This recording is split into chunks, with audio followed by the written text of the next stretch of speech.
LeBron James on live television, and the moment felt bigger than just one debate. It felt like pressure building up for years, finally showing cracks. The conversation was supposed to be about reports of tension inside the Los Angeles Lakers organization, especially around Jeannie Buss and how she feels about LeBron's influence.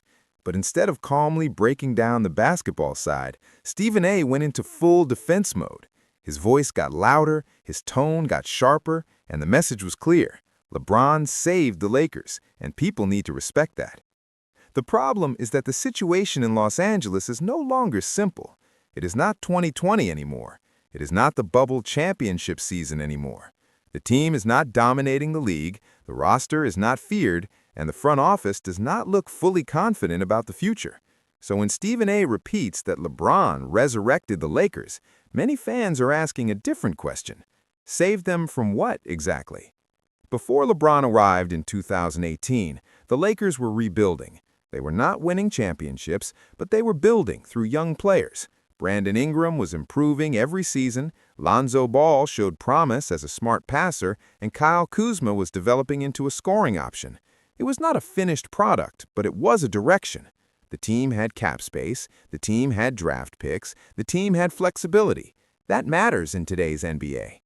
When LeBron James joined the Los Angeles Lakers in 2018, everything changed overnight. The rebuild stopped being patient, the timeline sped up fast. The focus shifted from long-term growth to immediate results. That is what happens when a superstar of LeBron's level arrives. You do not wait, you push your chips to the middle of the table.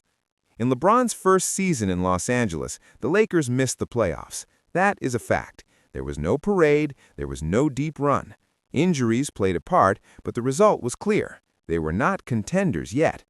The real turning point came when the Lakers traded almost all their young core for Anthony Davis. That was the gamble. That was the moment they decided the future would be sacrificed for a championship window. And to be fair, it worked, once. The Lakers won the NBA championship in the bubble in 2020. LeBron delivered a title, Anthony Davis played at an elite level, the team was locked in.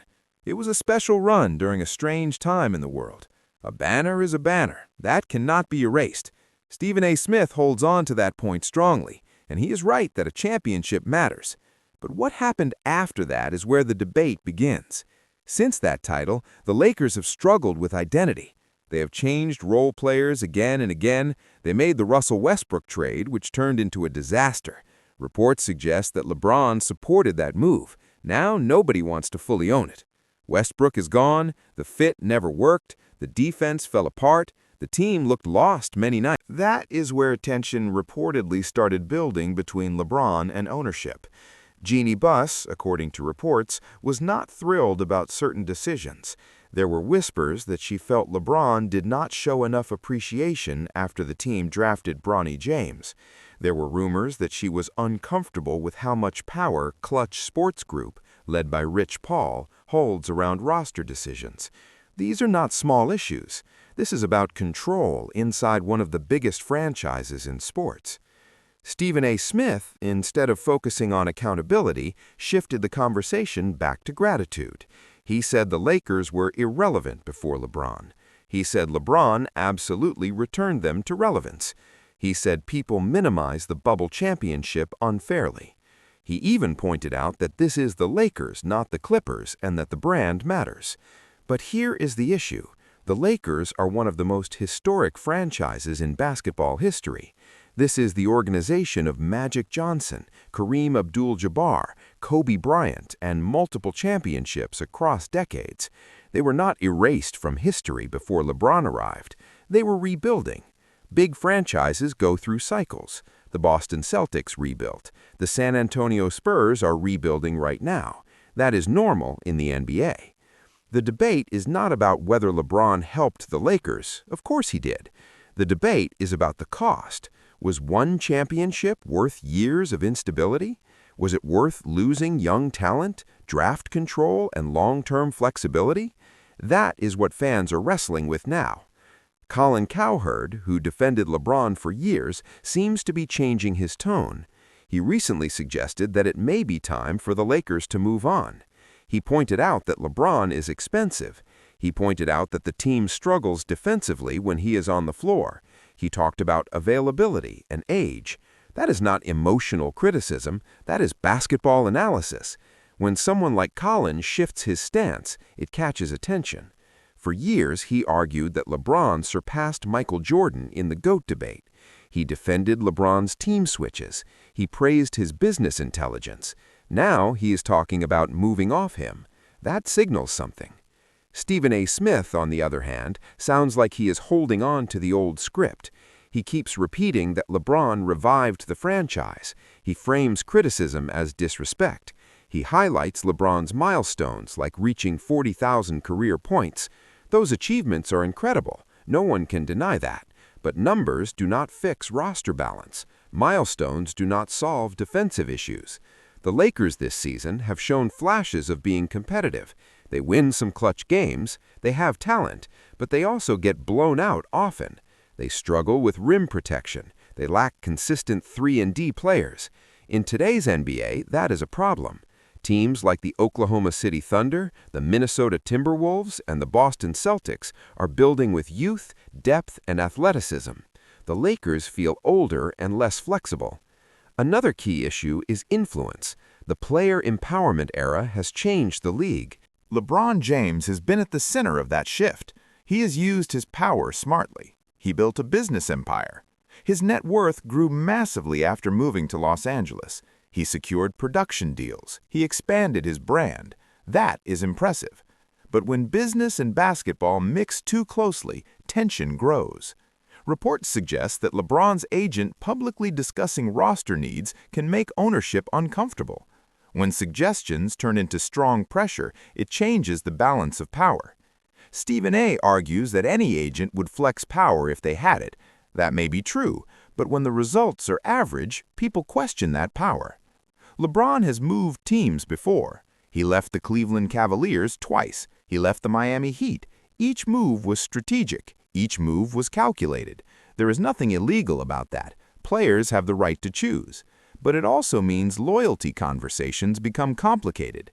He is not a one-team legend like Kobe Bryant or Magic Johnson. His legacy is different.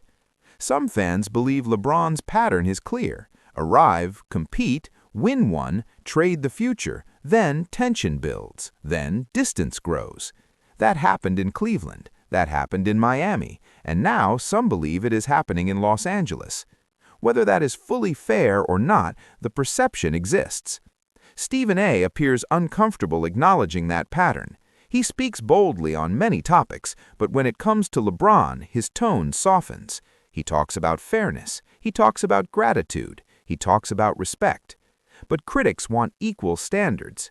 If any other superstar had this level of influence with these results, would the media be softer? The Lakers' front office reportedly felt boxed in to giving LeBron a contract extension, partly to avoid public backlash. If that is true, it says a lot. The most famous franchise in basketball should not feel trapped by public opinion. Decisions should be about basketball logic. If fear of headlines affects moves, that shows how strong LeBron's orbit is. Meanwhile, younger stars are rising. Luka Doncic is often mentioned as a long-term franchise anchor-type player. Teams are thinking about the future. The Lakers must think about life after LeBron at some point. He is still productive, but he is not the same athlete he was 10 years ago. Age is undefeated. This situation is not simple. LeBron did deliver a championship. That matters forever. But championships do not freeze time. The league keeps moving. Windows close. Contracts expire. Draft picks matter. Development matters. The fan base feels divided. Some believe LeBron saved the Lakers from embarrassment. Others believe the franchise would have recovered naturally with patience. Some are grateful for the ring no matter what. Others worry about the long-term damage. What made Stephen A.'s reaction feel intense was not just what he said, it was how he said it. The raised voice, the defensive posture. It felt like someone protecting a legacy rather than analyzing a team. And in today's sports media world, fans notice tone as much as content. The bigger picture is about power in the NBA. When one player becomes larger than the franchise, balance becomes fragile. The Lakers and LeBron have had a mutually beneficial relationship. He boosted their brand globally, they boosted his business empire. But now results are not matching expectations, and when that happens, narratives shift fast. Colin Cowherd seems to be adjusting to the results. Stephen A. Smith seems to be defending the history. That split in media voices shows how heated this topic has become. The temperature in Los Angeles is rising. At the end of the day, the question is simple. Was one championship worth the cost of long-term instability? Only time will answer that. If the Lakers find a way to build around LeBron and compete again, the narrative shifts back. If they continue to hover in the middle, the criticism grows louder. LeBron James is still one of the greatest players ever. That is secure. But greatness does not remove accountability. The Lakers are not a small market team. Expectations are always high. When performance does not match those expectations, debates explode. Stephen A. Smith losing control on live TV shows how emotional this topic has become.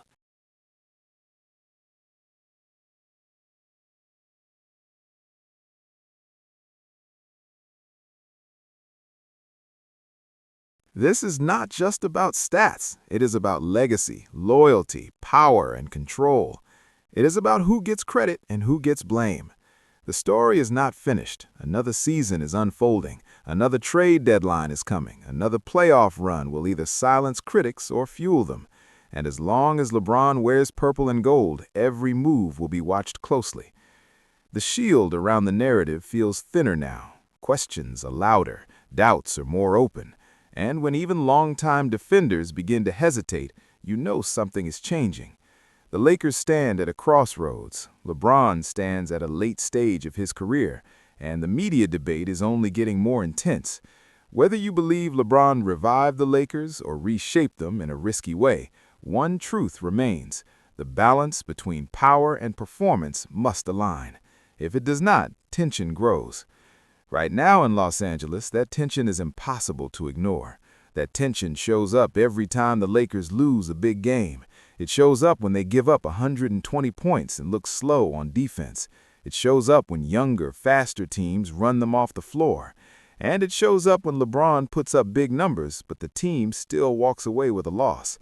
Stats look great on paper, but banners are not raised for regular season milestones. Stephen A. Smith keeps going back to the championship in 2020, and again, that ring matters. But in the NBA, what have you done lately always becomes the question. Fans do not live in the past for long. They look at the standings, they look at playoff seeding, they look at who looks dangerous in a 7-game series. And right now, the Lakers do not look like a team that scares the top contenders. The Western Conference is brutal. Younger teams are deeper, more athletic, and more connected. The Lakers often look like they are trying to patch holes instead of building something solid. One year, it's about adding shooters. The next year, it's about adding defenders. Then it becomes about finding another star. There is no clear long-term identity. That is where frustration begins. When reports came out the Genie Bus Leah felt uncomfortable with certain situations, it added fuel to the fire. Ownership feeling pressure from a player's camp is not a small thing. The Lakers are supposed to be the power center, but when a superstar carries that much influence, the balance can shift quietly over time. LeBron has always been smart about control. In Cleveland, he made sure the front office listened to him. In Miami, he had Pat Riley, who maintained stronger structure. In Los Angeles, the power dynamic feels different. The Lakers' brand is massive, but LeBron's brand is also massive. When those two forces are not fully aligned, sparks can fly. The Russell Westbrook trade is a perfect example. That move changed everything. It cost depth, it cost flexibility, it forced awkward rotations. The fit was questionable from the start. When it failed, the blame game started, quietly. Reports suggested LeBron supported the move. Some reports said ownership had doubts, but once the trade was done, the damage was locked in. Stephen A. Smith defends LeBron by saying superstars always have influence. That is true, but influence comes with responsibility. When you push for moves, you own the results. That is how leadership works. That is how accountability works. And fans are starting to ask whether LeBron is being held to the same standard as other all-time greats. If another superstar had missed the playoffs in year one, traded the young core, won one title, and then hovered around the play-in after that, the criticism would be loud. With LeBron, the tone often feels softer from certain media voices. That is why Stephen A's heated defense stood out so much. It felt less like analysis and more like protection. At the same time, we cannot ignore LeBron's individual greatness. Even in his late 30s and early 40s, he's putting up numbers that players half his age struggle to reach. They have to consider draft capital, young talent, and cap space. If they keep pushing assets for short-term fixes, they risk staying stuck in the middle. That is the worst place to be in the NBA. Not bad enough to rebuild, not good enough to contend. Colin Cowherd mentioning younger stars like Luka Doncic as long-term options signals that the conversation is shifting from present loyalty to future planning. When media figures start openly discussing moving on, it changes public opinion. It makes the idea feel possible instead of shocking. Stephen A. Smith, though, frames moving on as almost disrespectful. He reminds people of the title. He reminds people of the relevance boost. He reminds people of the spotlight LeBron brought back to Los Angeles. But the Lakers were always going to be in the spotlight. They are the Lakers. That spotlight does not disappear for long. The fan base feels the split. Some fans will always defend LeBron because he delivered when it mattered most. Others feel that the franchise identity has been bent too far around one player's timeline. They miss the idea of building slowly and watching young talent grow. There is also the emotional factor. LeBron is not just a player. He is a global figure. He is a businessman, he is a brand. When he walks into an arena, it is an event. That kind of presence changes how media talks about him. It changes how teams market games. It changes how debates are framed. But emotion cannot hide basketball reality forever. Defense wins championships. Depth matters. Chemistry matters. The Lakers have struggled to maintain those things consistently. Coaching changes, roster turnover, and constant rumors create instability. Stability is what long-term contenders build around. Stephen A's passionate defense may come from respect for LeBron's career. That is understandable, but passion can blur objectivity. When fans sense that, they push back harder. That is what is happening now. The more forcefully LeBron is defended, the more critics dig in. The truth probably sits somewhere in the middle. LeBron did help restore championship credibility to the Lakers. That banner will hang forever. But the path taken to get there came with costs. Draft picks were traded, young players blossomed elsewhere, cap space tightened. Those are facts, too. As another season moves forward, every win and loss adds weight to this debate. If the Lakers make a deep playoff run, the criticism cools down. If they exit early again, the noise grows louder. And each time Stephen A. defends LeBron with the same energy, the reaction will be stronger. This is what makes the situation so intense. It is not just about one argument on television. It is about the direction of one of the most famous franchises in sports. It is about how much power a superstar should hold. It is about whether media voices apply equal standards. LeBron's career has always been strategic. Every move had purpose. Cleveland was about homecoming. Miami was about rings. Cleveland again was about legacy redemption. Los Angeles was about basketball and business combined. None of those moves were random. They were planned. Now the plan in Los Angeles feels uncertain. Is the goal to squeeze out one more title? Is it to transition into a new era smoothly? Is it to protect brand value? Those questions do not have clear answers yet. Stephen A. Smith losing control during the debate shows how sensitive the topic has become. When emotions rise, it often means the facts are harder to defend calmly. And right now, the Lakers' results do not fully support the strong defense. Still, nothing is decided. A strong playoff run can rewrite narratives quickly. A major trade can shift momentum. A healthy season from both LeBron and Anthony Davis can change everything. Basketball moves fast. But if things stay the same, if the team continues to look stuck between eras, then the conversation about moving on will only grow louder. And when that moment comes, it will not just be about basketball. It will be about legacy, pride, and control. For now, the debate continues. Stephen A. stands firmly on the side of loyalty and gratitude. Colin Cowherd leans toward transition and realism. Fans sit in the middle, watching every game, judging every performance. The Lakers are at a crossroads. LeBron is at the final stretch of a legendary career, and the balance between appreciation and accountability has never felt more